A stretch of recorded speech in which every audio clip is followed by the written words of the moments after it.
What is going on, New York Giant fans? Welcome back to another podcast episode. Hit the like button if you haven't already. Comment and subscribe. Turn on post notifications so you know when a live stream pops or video drops. Give us a 5-star review on Apple Podcasts. Do all the good stuff. Also, share out the hype video that we recently just released for the New York Giants 2023 season. I did a nice job on it. Would appreciate some shout outs and stuff like that.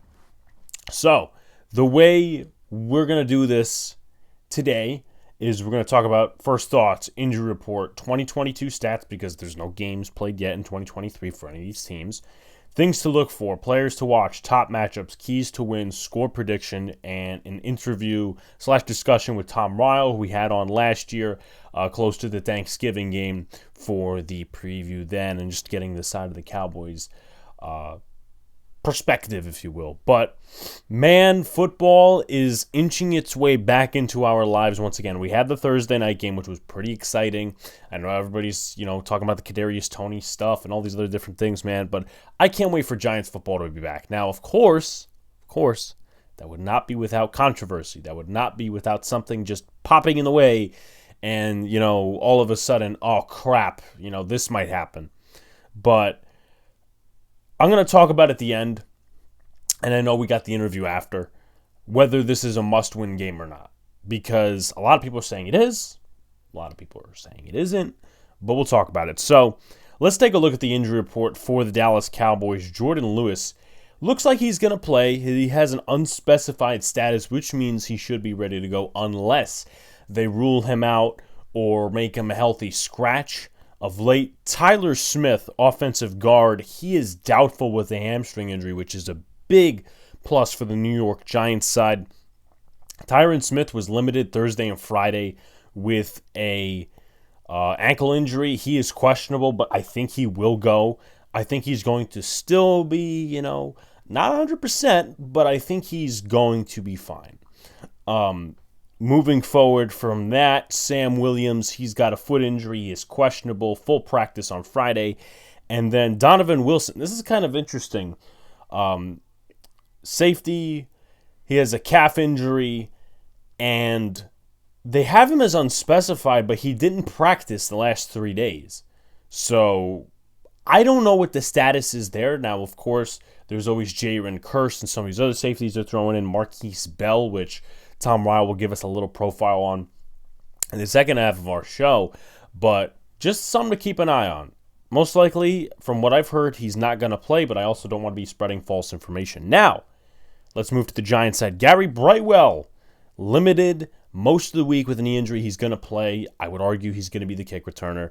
Cam Brown is questionable with an ankle injury.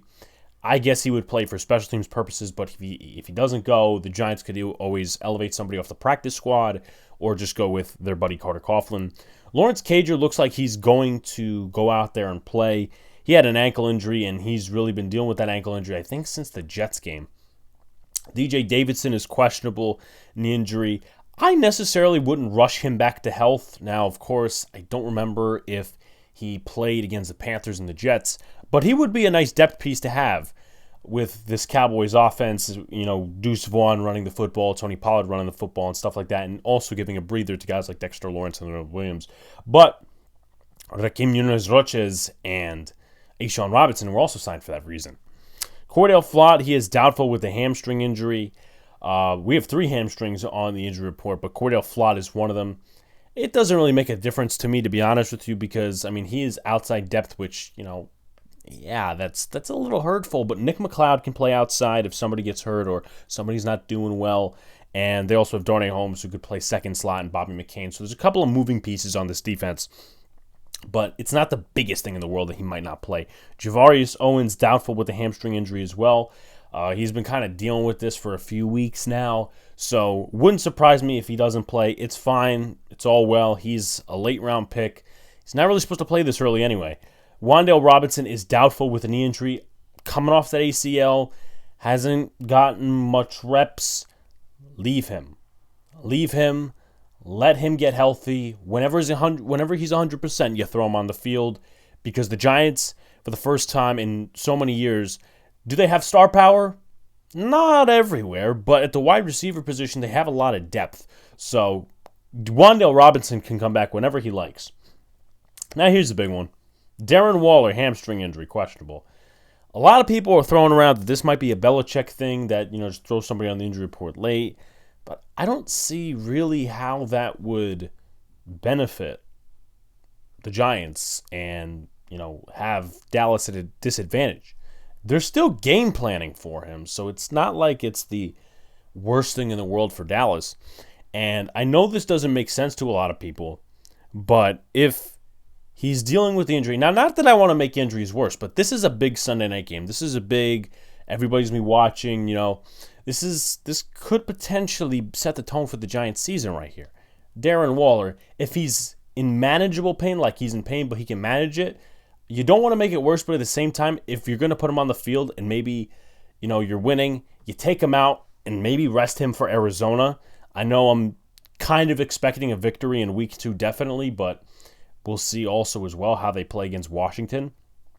They'll be at home against us, so that's a whole different story, which we'll leave for the following week. But Darren Waller, hamstring injury, it's going to be big if he misses it, though. I will say this. It's going to be big if he misses. But moving on, let's go to 2022 stats. And of course, once again, no stats from 2023. I'm not going to rely off preseason stats because there's a bunch of backups playing. But I do want to get the stats from last year. So Cowboys, they were 11th in total yards per game on offense, 14th, again, in the passing game, 8th in the rushing game. They were 4th in points per game. Defensively, they were a very good unit. 12th in total yards per game, 8th in passing yards per game, 5th in points, and 22nd, I believe, against the rush, which is not necessarily very good. But they've obviously made some changes on defense, bringing in Mozzy Smith. They got rid of Jabril Cox, a couple other guys. So we'll see how that lands in terms of the New York Football Giants, them going up against each other, what the game plan could be, and all this sort of stuff. They were 23rd in pass percentage. They were 10th in run percentage, 19th in pass percentage on first down, 11th in run percentage on first down, 13th in blitz percentage, but the next two are really key. First in pressure percentage and third in sacks. So they know how to get to the quarterback. That's no secret to anybody.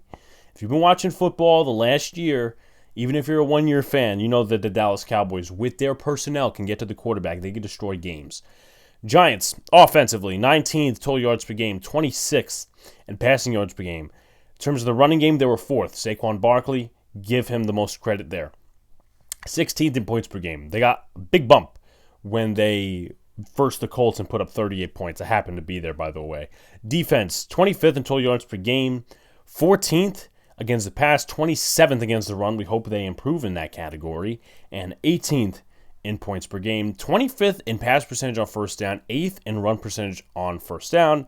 25th in pass percentage, 8th in run percentage, 29th in pass percentage on first down, 4th in run percentage on first down. You guys know I like those analytics. It tells a different side of the story. 1st in blitz percentage, 6th in pressure percentage, and 13th in sacks. So we know what Wink is. We know what he does. Likes to blitz, likes to put pressure on the QB, all sorts of fronts. But they don't get a ton of sacks. They don't get top 10. Top 15, you will see, maybe top 20.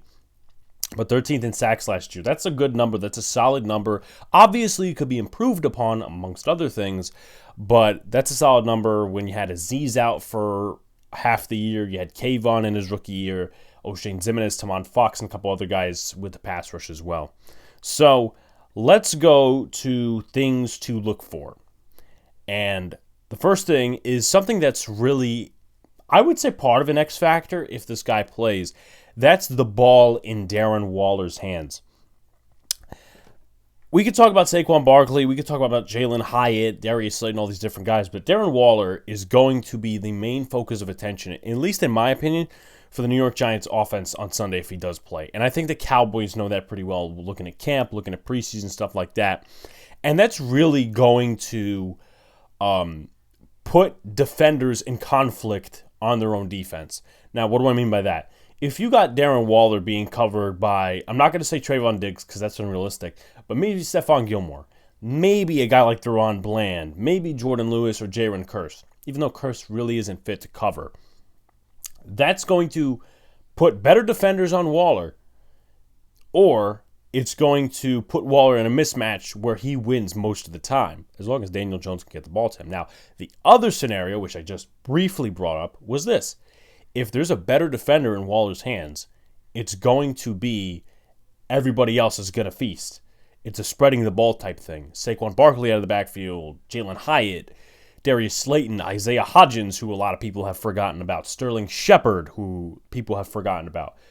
This team has speed, so it's going to be really interesting to see how this offense really stacks up. And if Waller doesn't play, which I think he will, I don't want to jinx that, but if he doesn't play, I want to see how this game plan really shifts. Speedsters versus Trayvon Diggs. Double moves is the biggest thing that Trayvon Diggs can bite on, and really the Cowboys defense. They're a very good unit. I'm not taking that away from them, but they happen to bite on a lot of different things, and they're over-aggressive at times, which could lead to big plays, chunk plays. The Giants weren't very good in terms of explosive plays last year, 20-plus yard plays. Darius Slayton was, I believe, the head honcho in terms of the receiving game, turns that.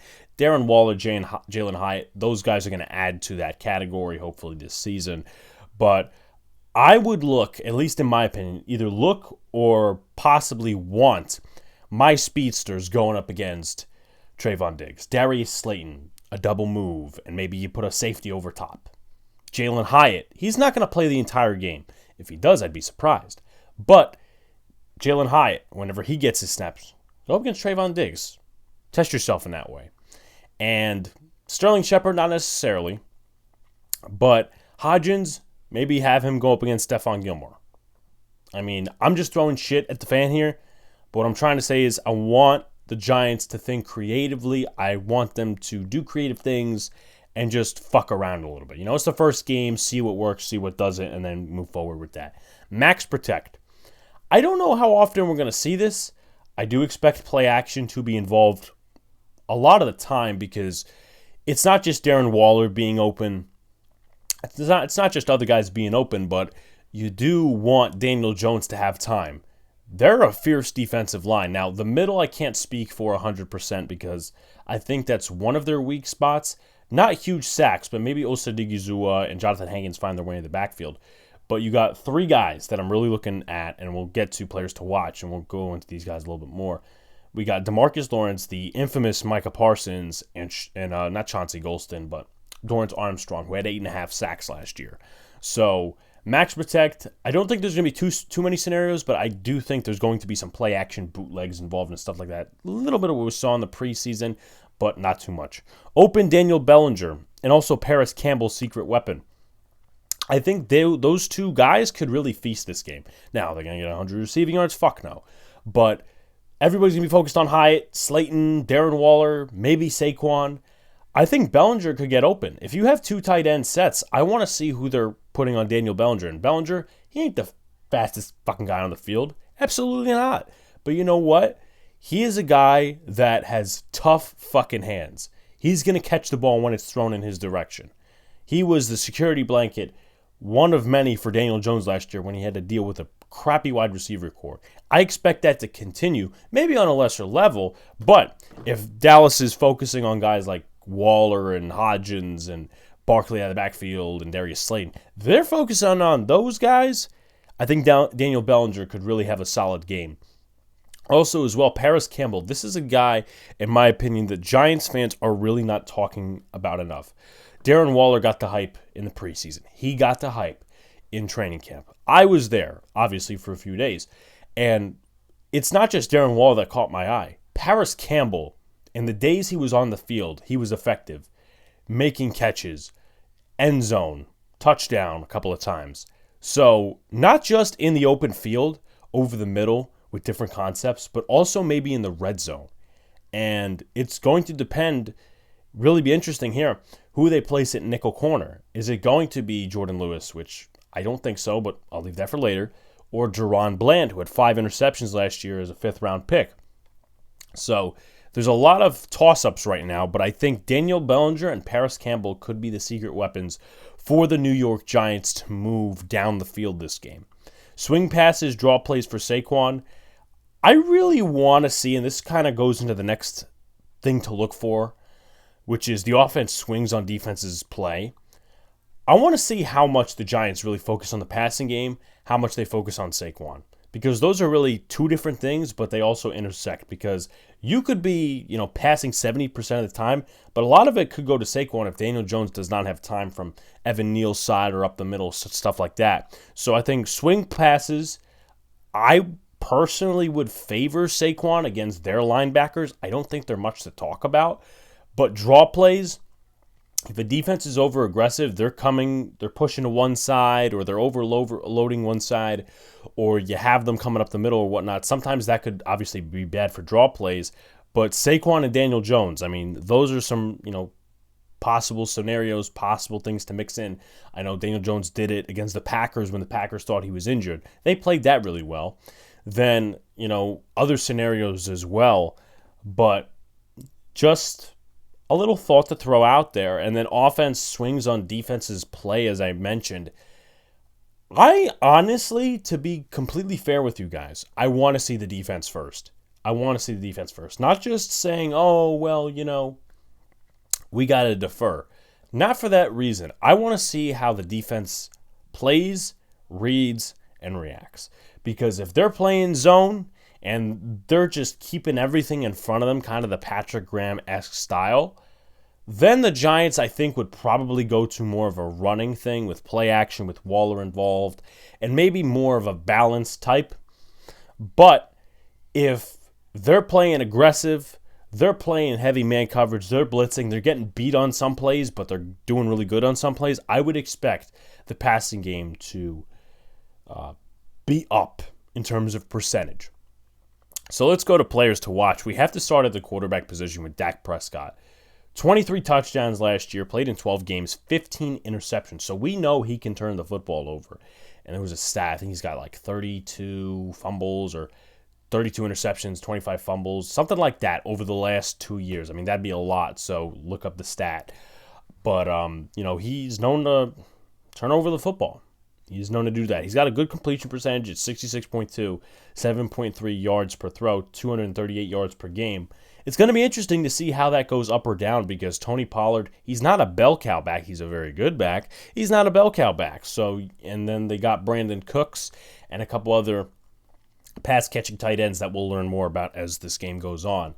Tony Pollard obviously was the head back last year, mixed in with Ezekiel Elliott. I just mentioned he's not a cowbell back. 1,007 rushing yards, 5.2 yards per carry, 9 touchdowns, and no fumbles last year. Obviously, he's rehabbing off of the injury and stuff like that. 16 games. I don't know how much they're going to go with Tony Pollard in certain situations.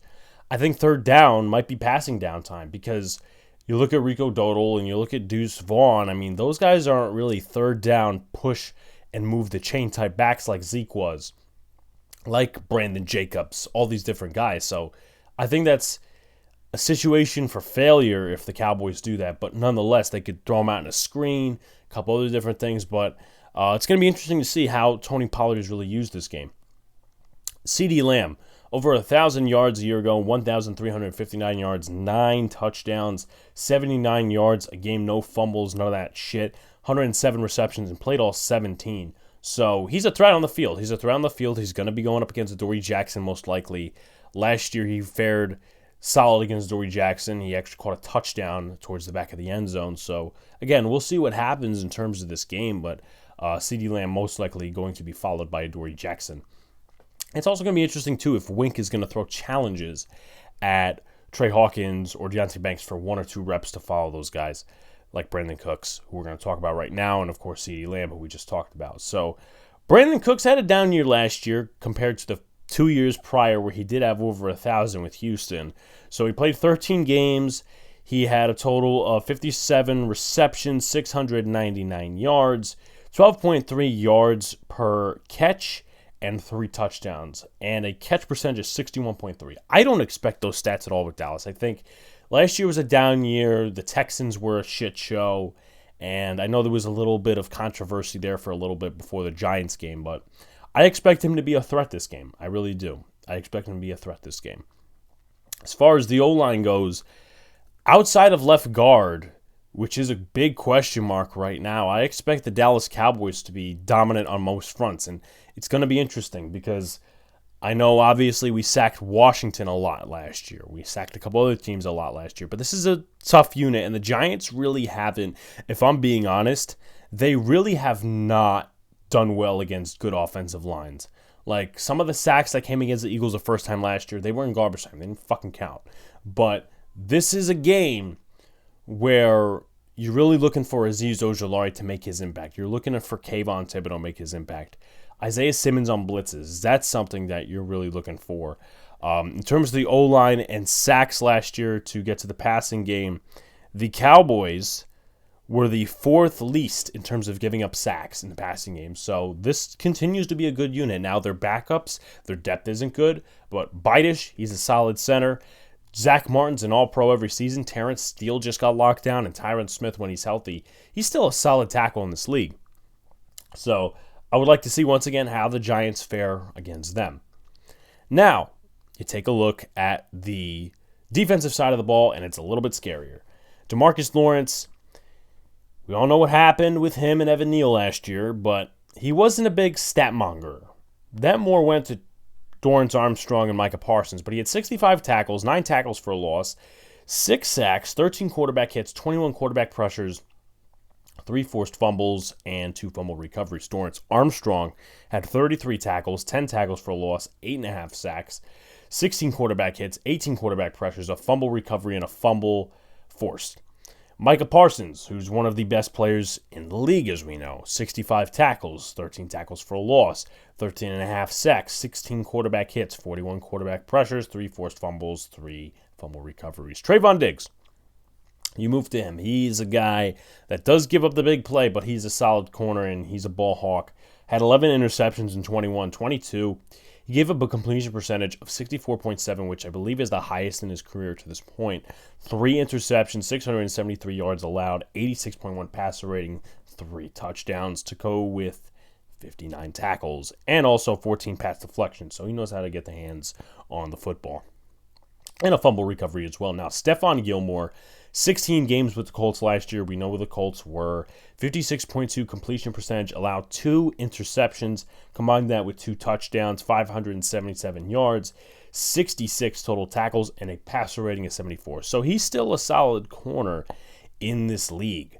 11 pass deflections. So, again, another guy that knows how to get his hands on the ball. Obviously, the prime years were with the Bills and the Pats and all these other different teams, but I still think he's got some gas left in the tank. And the final guy I want to go over is Jaron Bland. High completion percentage allowed at 71.4, but he was playing in the slot, and in the slot, you're going to get targeted at a high percentage. 17 games, 8 started last year, 5 picks, 2 quarterback hits, a tackle for a loss, 5 touchdowns allowed, so that kind of evens out, and then 82.2 passer rating. So before we get to the top matchups and everything else, we do have a sponsor. Yes, we are now sponsored by our friends at SeatGeek. You're going to a concert, Giants game, ball game in general. Now you can, with our help, share it with a family member, share it with a friend. Get $20 off your entire ticket order with the promo code Big Blue in the Bronx. That's nothing abbreviated, the podcast and the channel name. So, let's go to top matchups. I'm really looking forward to these. Darren Waller versus Jaron Kearse. At least some of these will be on the field. Now, they, of course, could match up different guys against different guys, but Darren Waller against Jaron Kearse, I'm really looking forward to that matchup. I really am, because Darren Waller, when he's on the field, he's a beast. We saw a little bit of what happens in preseason. Kearse gave up a 68.3 completion percentage in coverage, which isn't bad. Didn't allow a touchdown last year, but 81.2 passer rating. You could go on those stats, but also it's Darren Waller, so it's a different story. This is one that I'm really looking forward to, and that's Evan Neal versus DeMarcus Lawrence. Has Evan Neal improved? How much has he improved? We only saw him for a little bit, just a little bit against the Panthers. He's going to be playing the whole game, unless injury happens, and he's going to be playing against DeMarcus Lawrence most likely. Would be interesting to see if they throw over Dorrance Armstrong or Micah Parsons to his side, but DeMarcus Lawrence, he took him for a ride last year, had 3 sacks, and that was half the sacks that DeMarcus Lawrence had on the season. He had a wonderful game against Evan Neal. Evan Neal is a hard worker in character. He's a guy that's going to get better. How much better by this game? And there's obviously going to be that other matchup when we got 3 road games in a row, and one of them is against Dallas. But this is prime time. This could make or break the Giants' season in a lot of different ways to a lot of different people, and a lot of people are going to be watching. Jalen Hyatt, Darius Slayton versus Trayvon Diggs. I would personally, once again, just put the speedsters up against Diggs. Have some double move action. If Jones has the time, you throw it deep. If not, you attack the middle of the field. Their linebackers, again, I don't really trust them too much, but that's me being an outsider, of course. Here's another one that you guys probably are or maybe not thinking of. Isaiah Simmons versus Tony Pollard in tight ends. One of the things that the Cowboys miss, in my personal opinion, with Zeke Elliott leaving, is pass protection. Now, of course, he got absolutely railroaded in that 49ers game when, he was pass protecting, he was the center, whatever the hell it was. That was just a weird scenario. But Tony Pollard, he's not terrible, but he's not Zeke Elliott in pass protection. Rico Dowdle against Isaiah Simmons. Deuce Vaughn against Isaiah Simmons. Any of those 3 guys, Pollard is a little bit more of a challenge. But I'm taking Isaiah Simmons in the other 2 matchups. And they also have a fullback by the name of Hunter Lepke, who is from North Dakota State, I believe, who they drafted. It's going to be interesting to see how he fares. But then again, I would still take Isaiah Simmons in that matchup. And he's going to fare against tight ends. He's going to fare against running backs. He's not going to be faring against offensive linemen because he doesn't have the energy and the moves at the point of attack against offensive linemen. You're never going to see him in that situation. It's always going to be a mismatch, an advantage for Simmons and a disadvantage for the defense. This is another one I'm really looking forward to. Leonard Williams or Dexter Lawrence versus Asim Richards. You could talk about the running game too with Jordan Riley, which is basically the same sort of competition level, both late round picks. You could talk about Raheem Nunez-Roches and Ashawn Robinson versus Asim Richards, if that's who they happen to start. But Leonard Williams and Dexter Lawrence, one of those guys will not be double-teamed because that's just not mathematically there. That's not going to happen. So Dexter Lawrence, we know what he can do. In my opinion, he's going to be the one that's double-teamed. If you leave him in a one-on-one scenario, I'd be interested to see what the result of that rep is. But Leonard Williams, he's a guy who's coming into a contract year. He's getting paid a lot of money. And he does the dirty work. But this is a game, in my opinion, he should accumulate some stats. Not 3 sacks, but like some quarterback hits, quarterback pressures, tackles for loss, shit like that. And then the rest of the 3 are the corners against the wide receivers. Deonte Banks versus Brandon Cooks. Trey Hawkins versus Michael Gallup, which I'm kind of confident that Trey Hawkins can either keep all the plays in front of him or he's going to play Michael Gallup well. And then you got CeeDee Lamb versus Dory Jackson, which is Dory Jackson will give up some yards, but he locked down Justin Jefferson really well in the playoffs. Deonte Banks versus Brandon Cooks, in my opinion, is going to be one of the bigger ones. So, I got keys to win here. I got 3 keys to win. Number 1, I'm going to say block the edges. Darren Waller playing is going to be up in the air, right? We'll see what happens there. But block the edges. We know Thomas can do it. Can Evan Neal do it? Can he just give Daniel Jones a little bit more time than last time against the Cowboys at home? I'm not expecting a dominant Pro Bowl performance. DeMarcus Lawrence is still a threat. But block the edges. Give Daniel Jones enough time to throw the football. Number 2, get the ball into Darren Waller's hands. I think that's going to be big. That's if he plays. If he doesn't play, I have one substituting. But get the ball into Darren Waller's hands. And even if they start figuring that out, and you don't throw any interceptions or any of that shit, what you can do is just spread the ball. Again, look at the scenario I talked about earlier, where if you put better coverage on Darren Waller, it's going to open up guys like Daniel Bellinger. It's going to open up guys like Paris Campbell. So if he doesn't play, and even you could just add this in as well, what they need to do is get to the passer. They need to get to Dak, which you could kind of equate into the next key to win. I usually do 3 keys to win, but this time it's going to be 3, 4. You got to get to the passer. You really do. Take advantage of that left guard mismatch. Dexter Lawrence, Leonard Williams, those guys. And then Azeez, Kayvon, those guys need to win off the edge. Maybe not consistently, but enough to where Dak doesn't feel that he's safe. And of course, Isaiah Simmons is getting in there. But the Giants really need to get to Dak this game. And that could equate to, next, win the turnover battle. Dak Prescott is known to throw interceptions. Fumbles are also a part of his game as well, mostly interceptions, though. We saw it last year on Thanksgiving. Rodarius Williams had a pick. Julian Love had a pick. Right? The Giants still couldn't win the game because of lack of offensive execution. Win the turnover battle. Win the turnover battle. And I'm not talking, it's 0-0. No, that's not winning the turnover battle. I need 1 to 2 turnovers this game. 3 if you could stretch it. And also good special teams play, but that's besides the point. So basically 4 keys to the game. Block the edges, get the ball into Waller's hands, and get to the passer, win the turnover battle. Score prediction. I unfortunately have the New York Giants taking the L in this one. 28-23, Cowboys win. I think the Giants could definitely win this game. I'm lower on the Cowboys than most people, but I feel like that the Giants will find their real flaws in this game. I think if the offensive line isn't good enough, maybe they'll make some adjustments coaching-wise. They do have an easier game, and I know we really can't say that as Giants fans, but we have an easier game the following week against Arizona. So adjustments will be made there, and also see what happens defensively. I think this game can really determine what the Giants do on defense. Aggressive blitzing, zone blitzing. It depends on how the rookie corners play, but they have to be helped out by the edge rushers.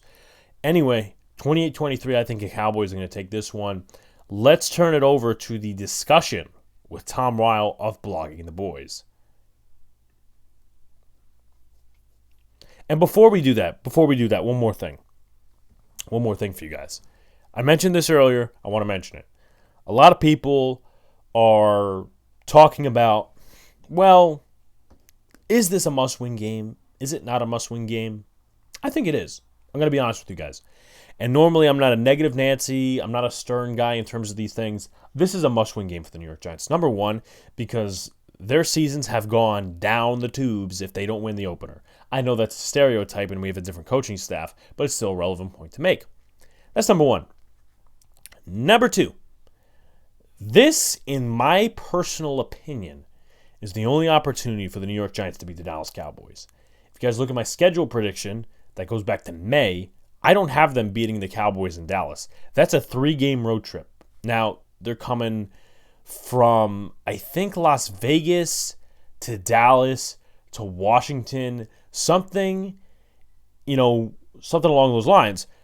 And that's a hard thing to be on the road for 3 straight friggin' weeks. So I'm not saying it can't happen in Dallas. I'm not saying we can't sweep them. It's a lesser chance of happening, but you need to win this game, in my opinion. You do. We could consider Arizona an easy win, but the first 7 to 10 games are really going to shape this season, given that the NFL decided to hand us a very tough schedule. And you know what? I'm not even going to complain about it because you know what? That's adversity. We get to see this coaching staff with more adversity, but better talent. So anyway, enough said. Let's go to the discussion with Tom Ryle of Blogging the Boys.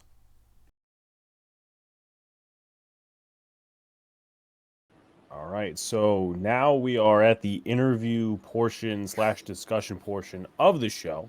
And of course, like we had last year before Thanksgiving, we have Tom Ryle on for Blogging the Boys, the SBNation site. He does work over there, some good work too. Tom, what are your thoughts coming into the season and just the overall excitement? Well, I've been following the Cowboys for longer than you've been alive.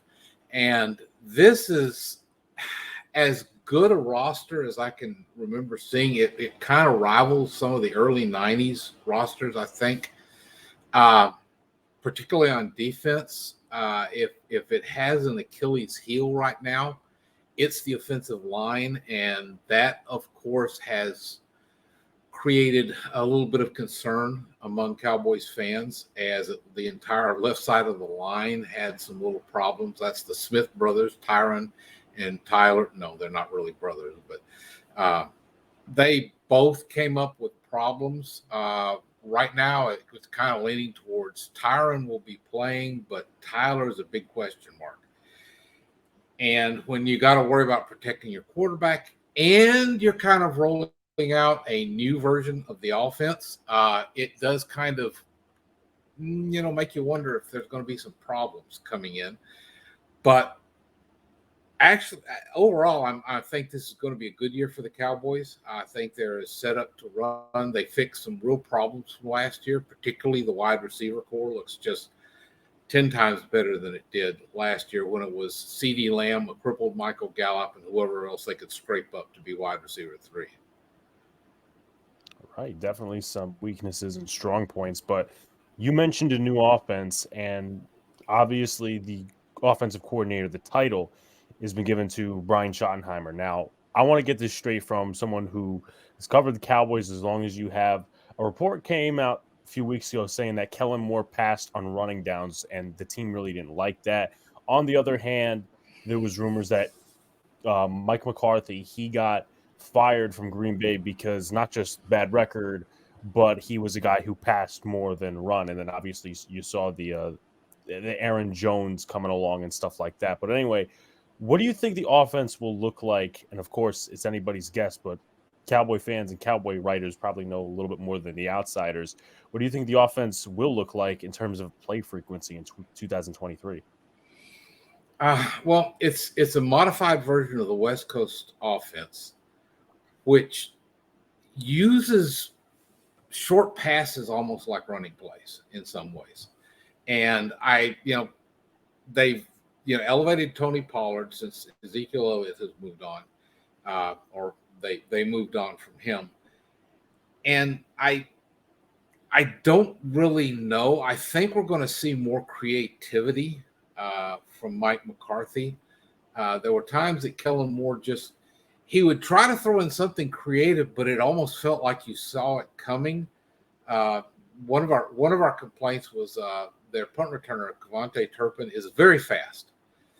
And yet when he come on the field for an offensive play, everybody was going another jet sweep. And I think on all but maybe 2 or 3 plays, they would run a jet sweep or fake a jet sweep to him.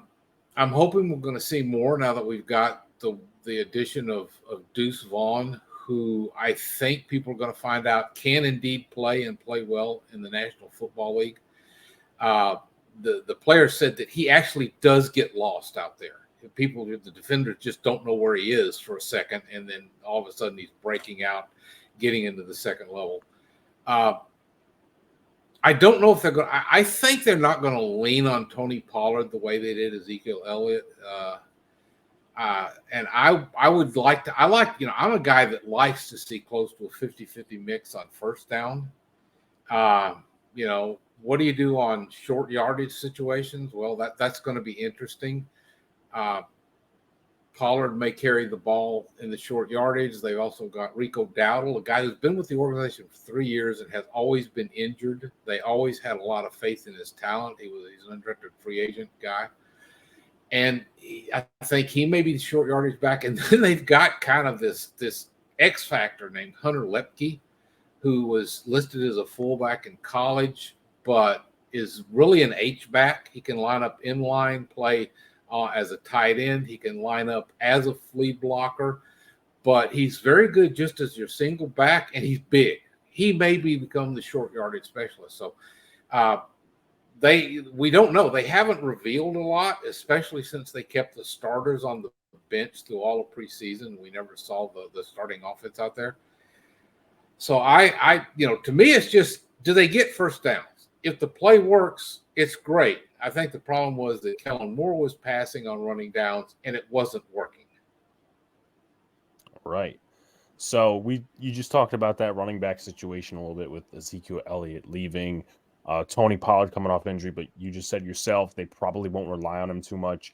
Deuce Vaughn, the rookie, who, as you said, defenders seem to lose in the middle of the pack, and then a third back in Rico Dowdle. Not just the rushing game, as you mentioned partly here, but how does the move of Ezekiel Elliott moving on to the New England Patriots, how does that also affect third down pass protection situations? Because we know the Giants, it's pretty much there around the league that Wink likes to blitz, and also Isaiah Simmons is coming in, so he's probably going to be an extra guy on third down.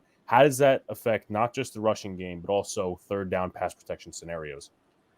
That's the one thing I think they lost with Elliott. I can see a team having Elliott just as a third down blocking back to protect the quarterback, because he can also go out in a pattern and catch a ball and do stuff if the pass rush doesn't come on hard. And it's to be determined. Obviously, if they've got Vaughn in there, you're going to hope they've got some other answer for the pass rush. I think Dowdle and Pollard, I think, can do all right. He's not a bad protector for the quarterback, but I think they're going to rely more on using play action, moving Dak around to try to neutralize the pass rush, and the blitz and the front four. I mean, that's a couple of things that the Giants have that the Cowboys have to be very aware of and have to have a good plan for. Because it's both teams are looking to disrupt the other quarterback, in this matchup, and I do know that they're going to certainly be concerned about that. That's another thing I'm curious to see who they line up. Maybe they're looking at Lepke because he does seem to have some blocking ability, and that could become a specialty thing for him. Of course, he might also be inactive on game day. Right now, we don't know how this is all going to shake out. Yeah, definitely. So moving on to the tight end room, Dalton Schultz left for Houston in free agency, leaving you guys with the Michigan rookie and Luke Schoonmaker, Jake Ferguson, and Peyton Hendershot, 2 rookies from last year. How difficult is it going to be to replicate his production, or do you think the Cowboys are prepared with upgrades at other positions? Yeah, I think they're going to try to shift that production into the wide receiver group. I really do. As I said, it was an interesting roster choice. I don't know if you do roster predictions like we all do before the season starts, but I called how they were going to line it up. They were going to carry 3 tight ends, the ones they have now, and they were going to carry the 4 running backs they did because Lepke kind of counts against both. He can be used in either role. Now Ferguson has looked good. The question is, will he still be the safety blanket that Dalton Schultz was? That was the guy that Dak went to. And I think one of the reasons they didn't seek to keep Schultz after he played on the franchise tag was that he had a few drops last year. He just seemed to be having a harder time pulling it in. I think that's why they drafted Schoonmaker, because he is very good at catching the ball. You throw it behind him and he snags it in. So it's going to be, that's going to be a bit of an evolution. But the short answer is I think they're going to look to get more passes to CeeDee Lamb and Brandon Cooks and Michael Gallup and even Jalen Tolbert, a guy who had a dismal rookie year but just blew up in camp. Right. And is there any concern in the tight end room as far as run blocking goes? I think that a couple of maybe a little bit better than Schultz. He was good. He wasn't great. So I don't think there's a whole lot of concern in that aspect. But once again, we did see Ferguson play some of the preseason just to kind of get him ready, but we don't really know what's going to happen when he's going up against, first teamers, guys that the Giants can throw at him, like Kayvon Thibodeau and Elise Ojulari. I just don't know how that's going to shake out. And I don't know what the running game is really going to look like. It's certainly going to be an evolution. You guys have Saquon back, so you kind of know what's coming out there. Pollard was the change of pace back. Now, he did come in like every third or fourth series and just spell Zeke.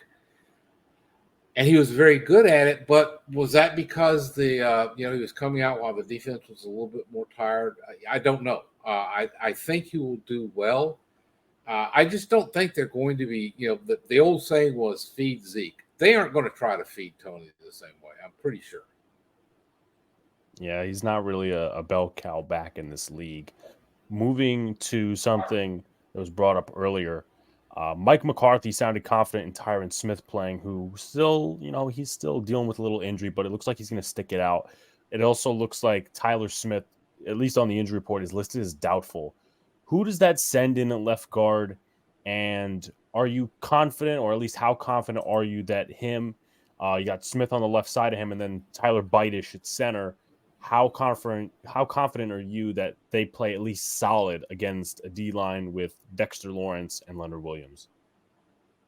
I'm not putting any money on anything. We've been asking that question. Who comes in? On the depth chart, the unofficial depth chart, it would be rookie Asim Richards, who looks good in camp, but is he ready to start right out of the gate? No, he's a fifth-round pick. He needs some time to mellow. They had an undrafted free agency named TJ Bass, who actually shows as the right guard backup, but there's kind of some betting going on as to whether he would actually go in the place of Tyler Smith. We expect them to pull up one of their guys from the practice squad, also Brock Hoffman, who will probably be more of a backup for Biotish at center.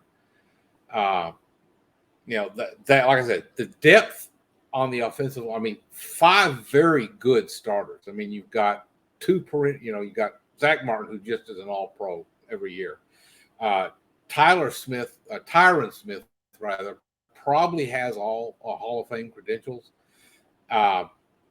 Terrence Steele is a very solid right tackle. Biotish is a little underrated at center. He just doesn't give up a whole lot. He does pretty well.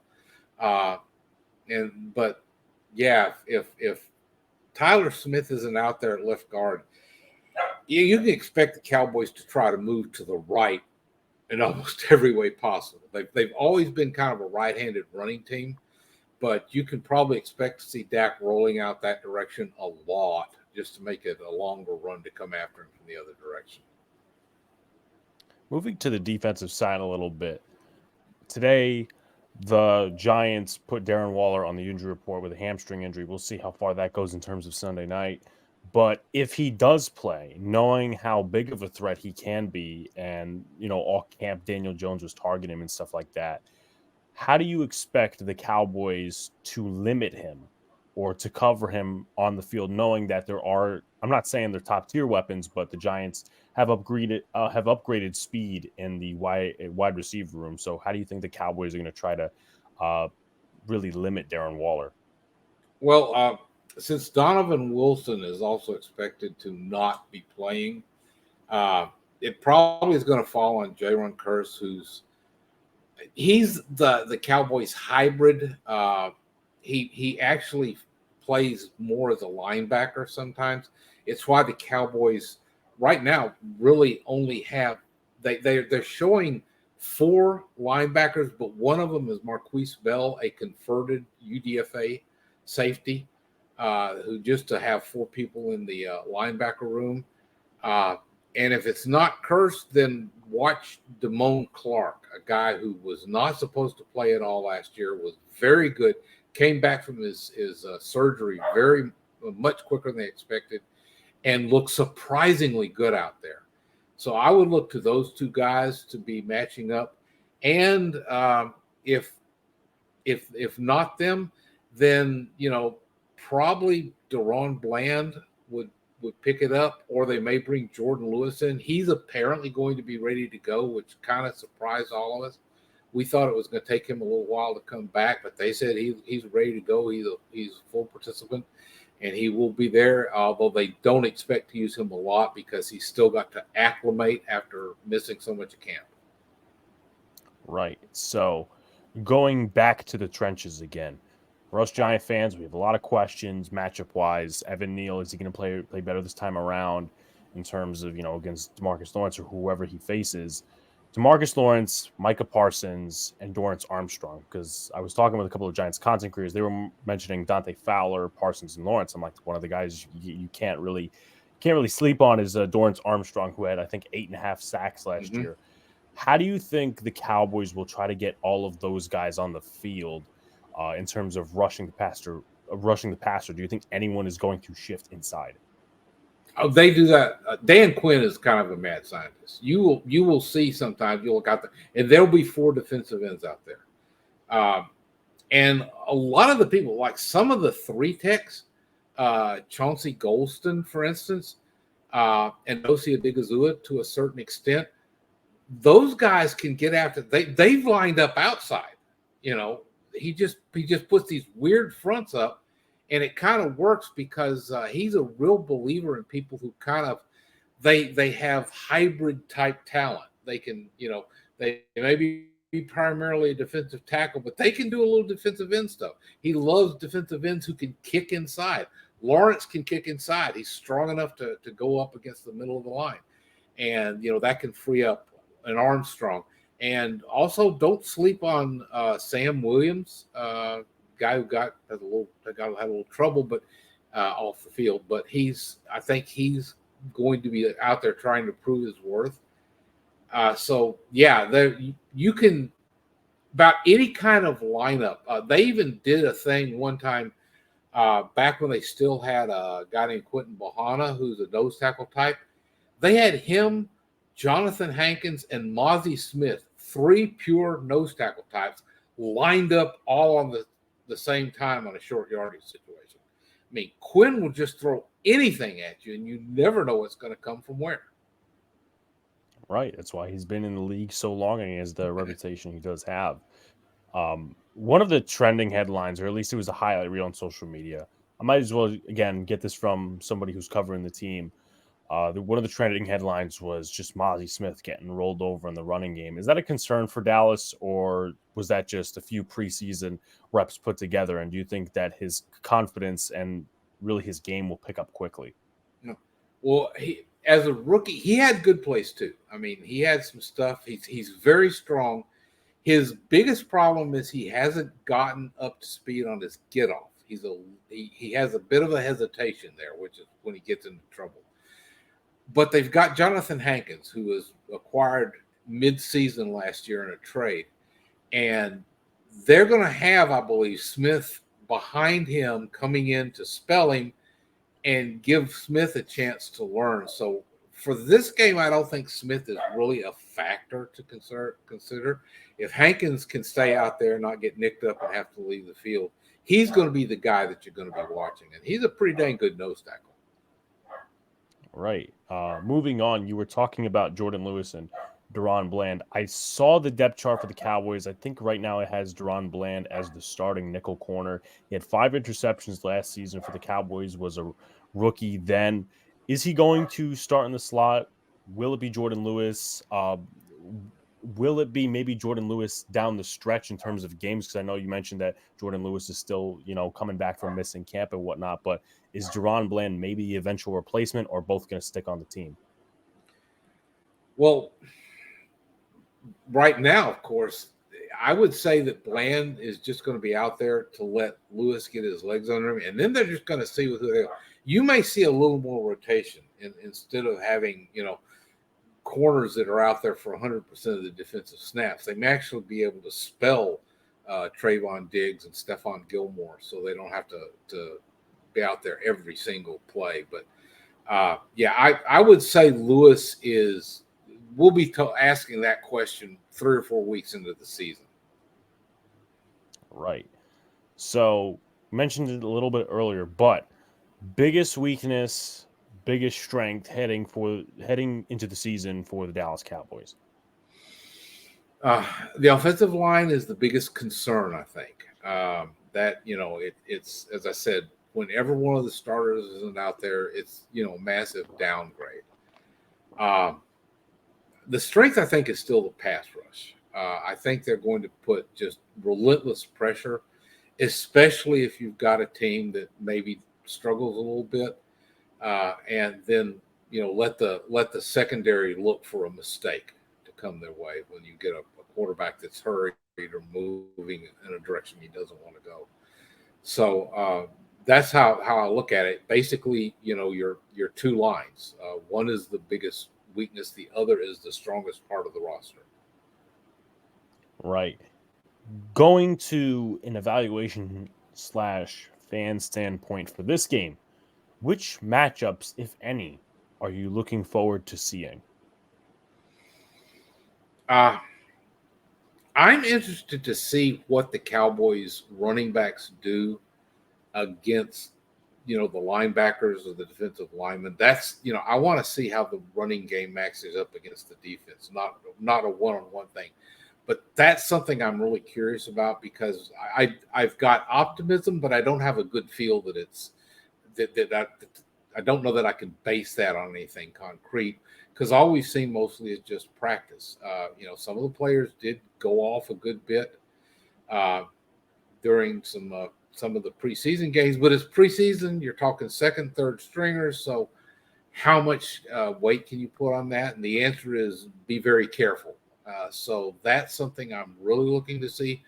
The other thing is, the second one is going to be the Cowboys wide receivers against the Giants secondary because you've got some inexperienced guys back there, and they're going to be trying to exploit that, I believe, from the start.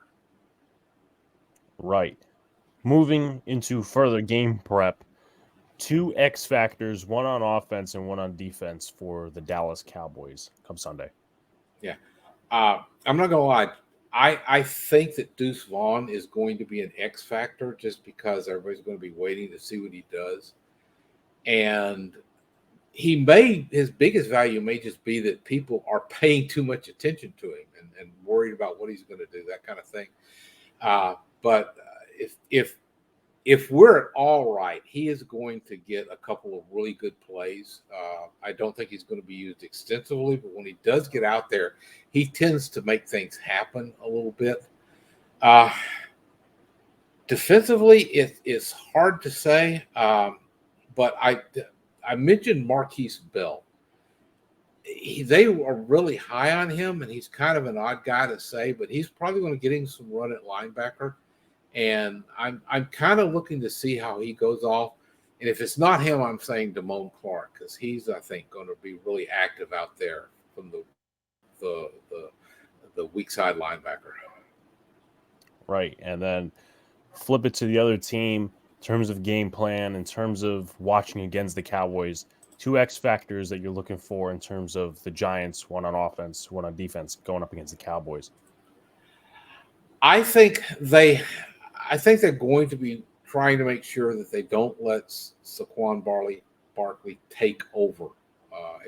If he starts getting yards, last year when he got yards, the Giants won. When he was bottled up, they lost. Just as a general rule of thumb. And defensively, it's Wink Martindale. They are trying to. They don't know. He's going to throw every blitz he can come up with at them, I think. And so that's going to be a real chess match between Mike McCarthy and Martindale. Because make no mistake, this is Mike McCarthy's offense. Brian Schottenhammer's job is to help develop the plays, put the scheme together and game plan. And then Mike McCarthy on game day, he's got it. He will take care of the offense. So that's a matchup, and that's, I think, what they're worried about rather than a particular player. They're just looking to see what Martindale comes at them with. Right. And final question, because this season, at least for our two teams, starts off divisional, how do you see the NFC East stacking up in 23-24? I know there hasn't been a repeat winner in so long, probably before I was born. Maybe, I'm not sure. I'd have to go back and look at the stats and whatnot. But how do you see the East stacking up this season? I think the Cowboys and the Eagles are going to be in a dogfight. And then the Giants and the Commanders are basically going to be trying to establish that last year wasn't a fluke, that it really was one of the strongest divisions out there. Which I remember the old days when the NFC East was just terrorizing the rest of the conference, and I'd like to see that come back. You make a lot of jokes, but I really don't like to see anybody in the division that's kind of a laughing stock. And we saw that wasn't true last year. That was really great. And I would like to see it be that way again, where everybody's paying attention to what the NFC Beast is doing. Exactly. With a weaker conference this year, we don't know what's coming out of the South. That's probably a weaker conference, weaker division. So, anyway, with that being said, final thing, I mentioned it earlier, but if there's anything you want to plug, where can people find you and your work, Tom? Yeah, I'm at Blogging the Boys on X. I'm still trying to get used to that. I'm at Tom Ryle BTB, and it's spelled Ryle. For those that aren't watching the screen, um, and uh, I, just I I've been doing. Somebody asked me how much I've written. I've been doing this for 13 years, and I figured that it's somewhere between 3 and 4 million words about the Cowboys. And I always manage to come up with something to say. I don't know how I do it, but yeah, check us out. I also have a podcast called Riled Up. It was named by my podcast partner. I did not do that, and it's out every Thursday on the BTB and SBNation podcast network. So give it a listen if you think I know what I'm talking about, and if not, we've got lots of other really great podcasts. So, Of course. And do you think your Cowboys take the win on Sunday night? I do. I just think they've got too many guns. I think the Cowboys have more strong units than the Giants do. If you do, head to head matchup, the Cowboys have too many wins. Having said that, the Giants did roll out their starters and let them get their feet under them in preseason. The Cowboys didn't. And the thing that could maybe hurt the Cowboys would be a slow start. So I will be holding my breath just a little bit at the starting kick.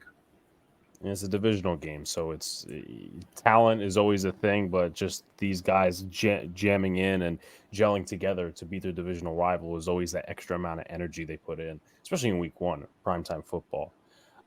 But with that being said, Tom, I appreciate you coming on once again, providing the great analysis from the Dallas Cowboys side. If you guys haven't already, please follow his Twitter or his X, and check out some of his stuff with blogging with the boys and some of the other SB Nation stuff. For our podcast goes, like, comment, subscribe, do all the good stuff, share out, check out our Giants hype video, 5-star on Apple Podcasts, do all the good stuff, and we will see you next time. Peace.